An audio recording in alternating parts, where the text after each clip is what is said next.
Started. All right, welcome everybody. Thank you for your patience. I was dealing with so many sound issues, and thank you so much to Daniel for helping me out. That was really helpful. I am super excited to have the amazing tabletop board game aficionado and writer, podcaster, all of the things. Yes, And I think it was PT on Crazy Rich Asians. Is that your that's character's right name? there. Yes, Yes, PT. yes. We have Calvin Wong Tze Loon. So thank you for joining me.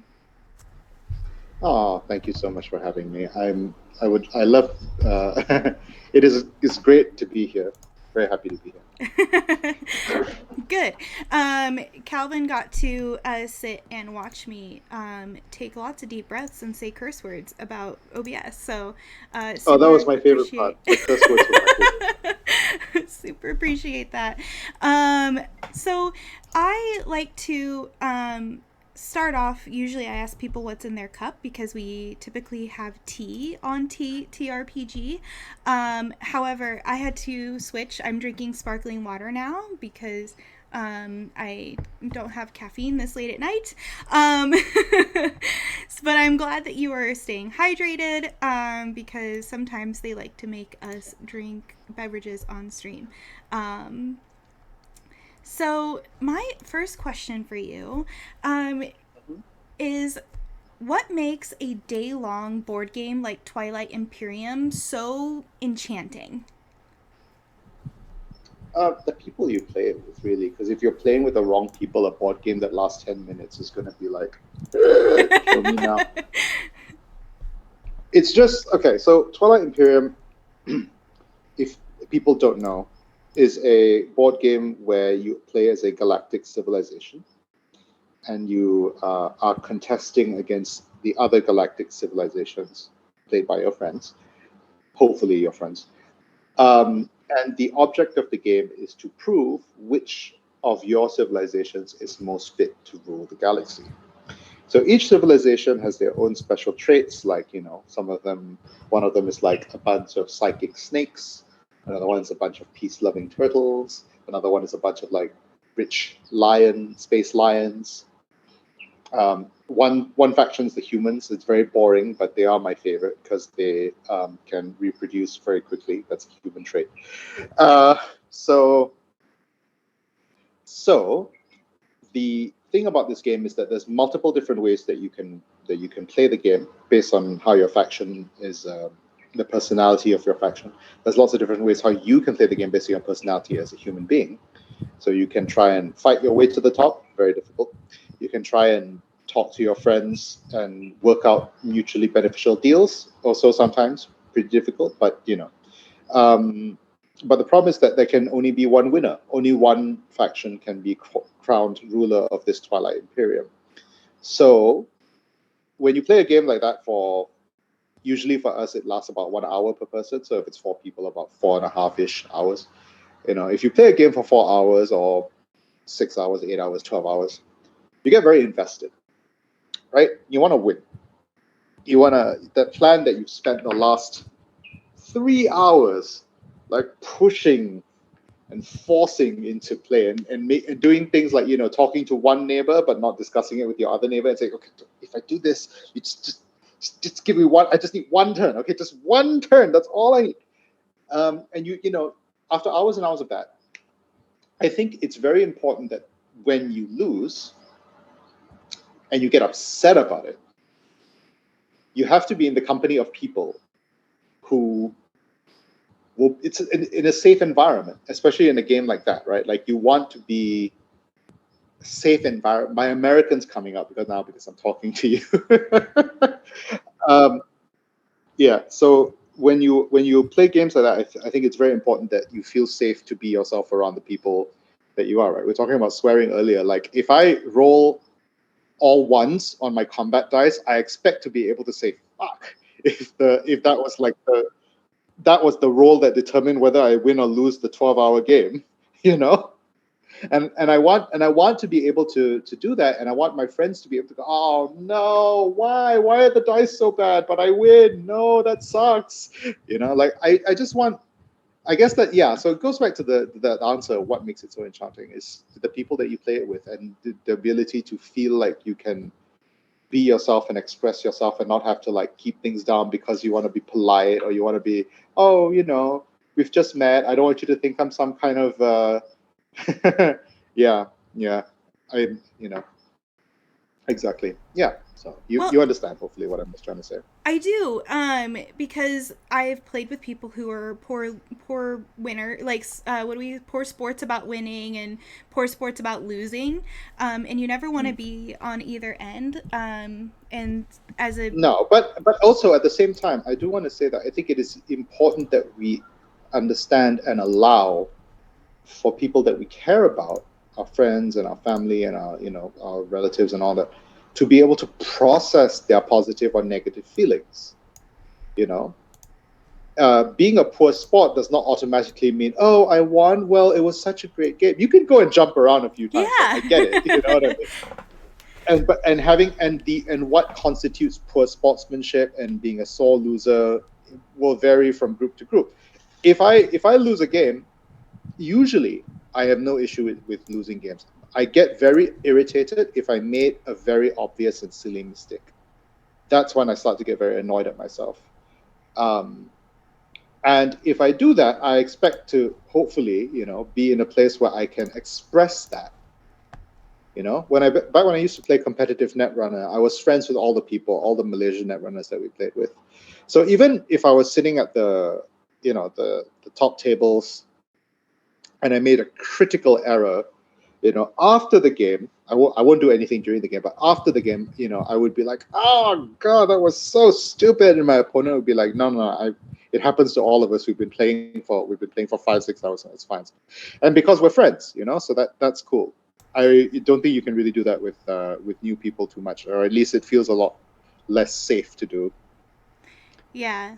So I'm huge with teaching social emotional lessons in the classroom. So I teach 10 and 11-year-olds, and one of the things we talk Oh about. yeah, they're very social and emotional, 12-year-olds. Yeah, they're right on the cusp of starting puberty, so they can be. And we talk a lot about like feelings are good, like even the ones that like they're uncomfortable or comfortable, there's no bad or good feelings. And so Yeah. I completely understand where you're coming from with we have to be able to celebrate and also like be able to process when we're not celebrating, because we talk about how like I teach my students that mad and sad is a protective emotion, because if you're around somebody who makes you feel mad or sad all of the time, maybe that's not a person you need to play with anymore. And so yeah, totally on board for healthy processing of emotions. I think because gaming is such a has or historically has been such a male-led hobby, and historically, guys are not great at doing the emotional processing. Um, and like there's like legendary stories of temper tantrums and um, men always going off in the comment sections and spending days and days of saying, I'm not mad, I'm just trying to be logical, it's just that your emotion. And Yeah. I just think that it would be better if we could all just be honest about our emotions, like, and even not necessarily at the end of the game. I want my friends to be able to say to me, even halfway through the 12-hour game, I'm not having fun anymore, can we stop? Yeah. Well, that's Yeah, that's why like we like have safety like tools why and why would I want, yeah, they have the safety stuff in TTRPGs, but I don't think it's really crossed over to board games.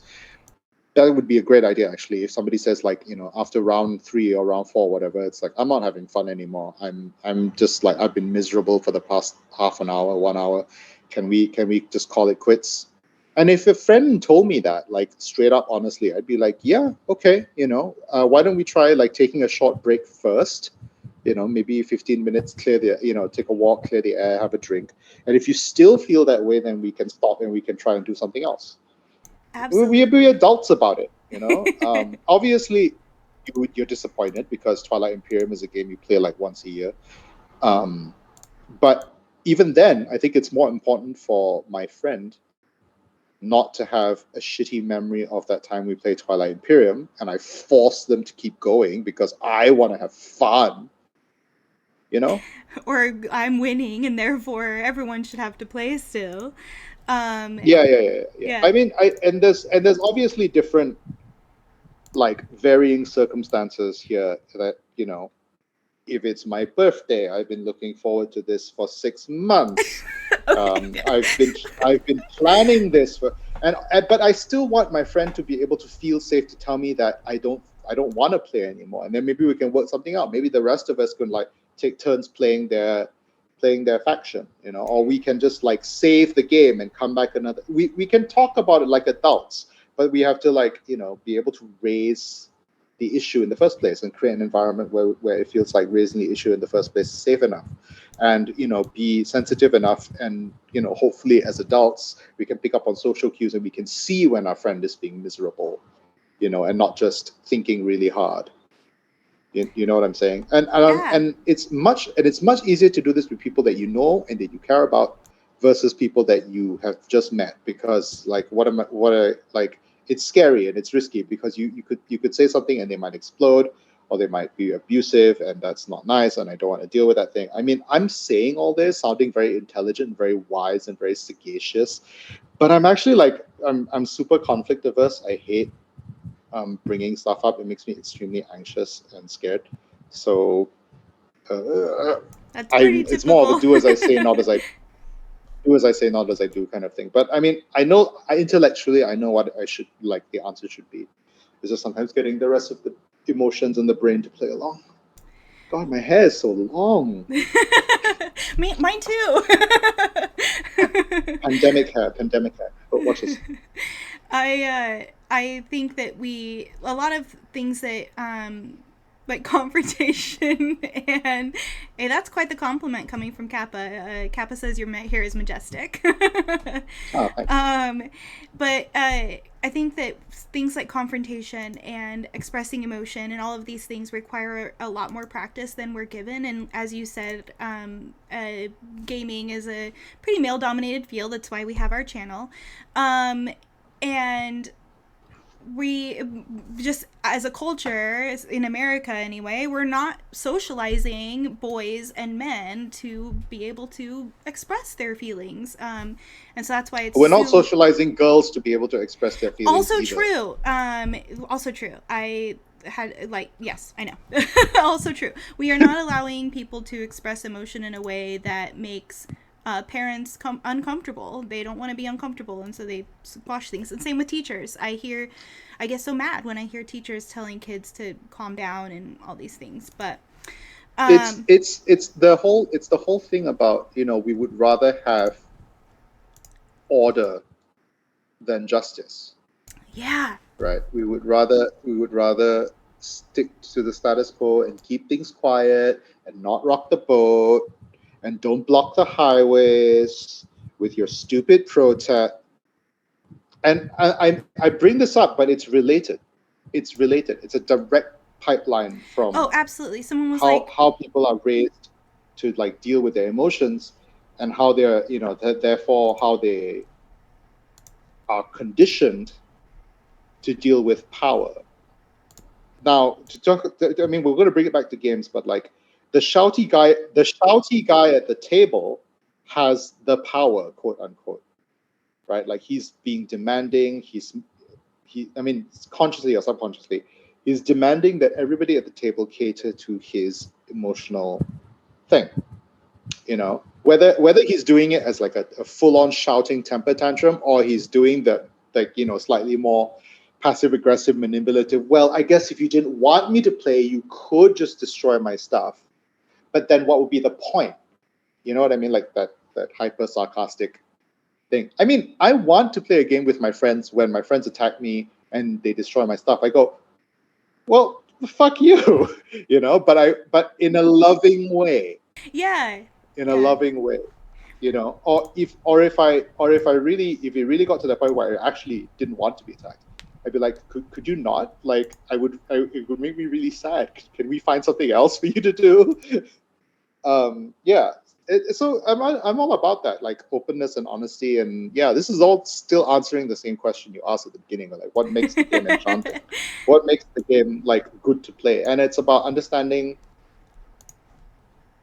I think, social dynamics, power dynamics, like yielding power to other people, and like asserting yourself when you want to have some power back and some freedom. And because the whole point of playing games is to internalize some form of control that we have for ourselves, control over our pieces, control over our character, control over our faction, control over whatever, right? And we get to control these things and be these things. Humans are very, very control centric beings. If we don't have choice and we don't have control, we freak out and we get very emotional. um, so allowing the people at the table that we care about to have that sense of, retain that sense of control, and always feel like they will have control even in an upsetting, I mean, nobody wants to be upset, nobody sets out to upset other people, but it's like sometimes it will happen as a result of whatever, combination cocktail of like stuff that is happening that day. And it's just a thing that you have to deal with, and I think it's something that's really important to be prepared to deal with, and try to talk about. Yeah. So, with the story and design that's inherent in the game Twilight Imperium, how do you think we could get that into other media like TTRPGs? So Twilight Imperium is a very unique board game in that, um, there's no other board game like it. I mean, I've just repeated myself, but there really is no other board game like it. Like I've said this repeatedly, and I said this to everybody who plays board games. Everyone who likes board games should play Twilight Imperium at least once, with the option that after a couple of hours or maybe like 2 rounds, if they don't like it, they can back out. But I think everybody should play it at least once, because the way that it transports you is unlike anything else. How would I replicate that lightning in the bottle, that magic secret sauce? If I knew. I think really what makes it so, borrowing your word again, enchanting, is, yeah, that sense of control over who your galactic civilization is, or what your galactic civilization can do. And I'm like, oh, I'm really fast and slippery, or like, ooh, I'm really sneaky and guile and cunning. Ooh, I'm really powerful and warlike and belligerent, and role playing as that faction, as their goals, and then like exerting control over the board and exerting control using your pieces and exerting control over other people's pieces, or just even simple things like, hey, I'll pay you 10 trade goods if you do that for me. Attack Nikki for me. I'll pay you 10. Just like things like that. And because the game has a lot of routes to victory, like I said, I think it feels a lot less constrained. Like you take chess, for example, right? Chess is like infinite moves possible, like games, board states, but you can't really, the rules are very constrained, right? And with TTRPGs, there's a lot more room for the GM or the players to do wild nonsense. You know, yeah. It's like if I want my dragon to, like, create a rain of sparkly acid, I can in a TTRPG. I can't really do that in a board game because the rules like structure doesn't allow for it. So I just need to, I need to play within the confines of the game. And I think house ruling and coming up with, vague random nonsense that my characters want to do is something that's a lot more in the TTRPG space, because a lot of people don't really see it as like a game. They see it as like a set of things to facilitate a storytelling experience for everybody to have fun with. That's how I see it anyway. If you want to be like, but the rules said, then I think that I don't know that you and I are going to have fun playing TTRPGs together. I mean, the rules provide a framework, a construct for us to have fun in. But if the rules are not facilitating fun, then why do that? Right? Like I know a lot of people really love D&D, but for me it's the whole one attack per turn. I roll, I do a bunch of math, and then I wait 10 minutes for my turn to come around again, that I'm not really a fan of. Like 18 hits, I rolled a 17. Okay, I don't get to do anything for the next 10 minutes. Right. I describe vividly how my character almost but didn't quite scratch the giant monster, and then I get to watch my friends. I mean, the watching my friends part, that's really fun. But like I said earlier, like we play these games to have control for ourselves. We play these games to express ourselves and watch our friends express themselves. So hopefully the game facilitates both.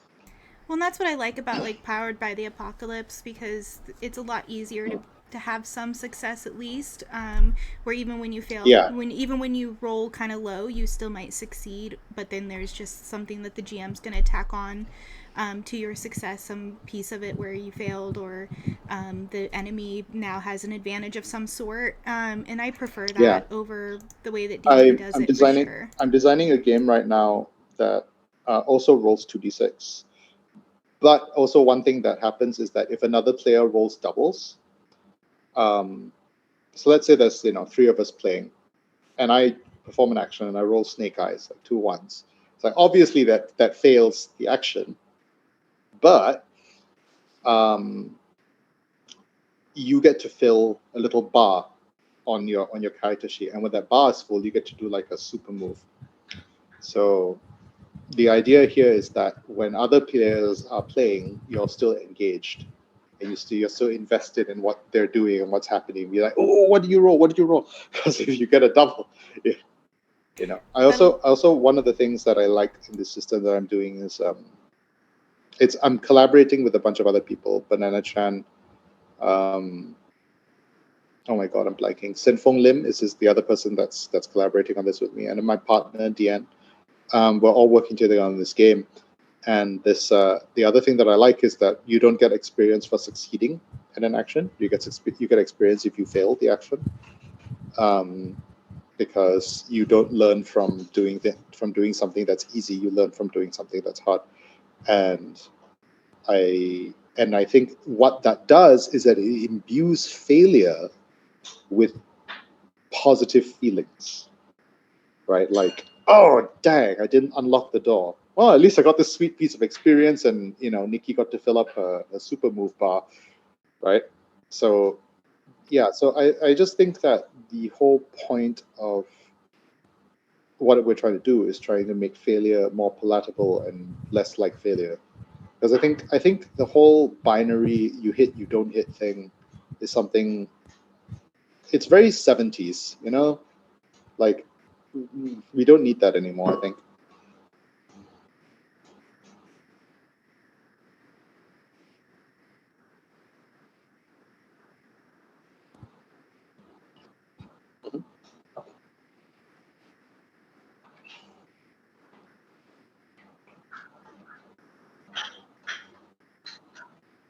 Oh, I'm muted. Whoops, I was muted. Yeah, but anyway, so my last question is a personal request from my fiance, who has what? Oh, now they're telling me the captions aren't working. Okay, guys, there.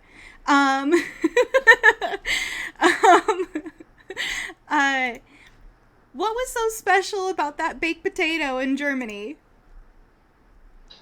Oh no, it was nice. That's all. I mean, I don't know how else to say it. It was nice. For people who don't know what she's talking about, I went to Spiel, which is a board game convention in Germany, and while I was there, I ate a baked potato, and it was just a really good baked potato. It's not. I mean, it's just something where you're like in a new country and you're excited. And you're like, oh, this is delicious. But it was, they just grow, like, I guess the variety or the breed of potato that they go there is really good for being baked, and then they put a very generous amount of sour cream on it. I could have eaten 6 of them, honestly.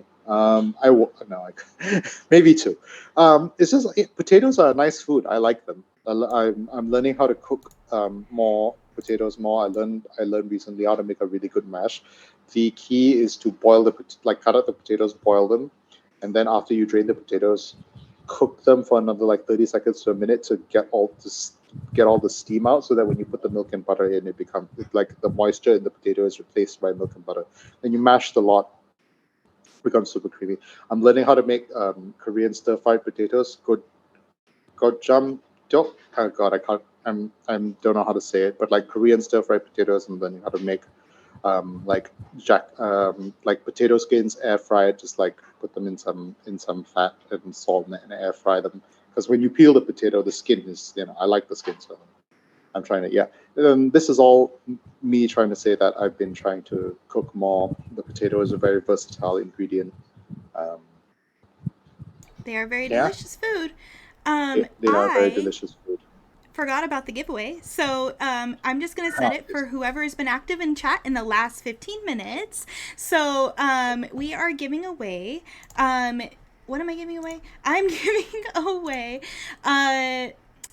one session zero code for the session zero code for their web store. And so that will be super cool. And I only have one of those to give away. And everybody who's here currently, I will also roll to do the album giveaway. While I'm doing that, was there anything in particular you'd like to plug before we stop the talk show? Actually, you could do that during Dragon Hearts for sure. Okay, Mhm. so I'm gonna do this a couple more times to get the albums out of there. Okay, it doesn't like me.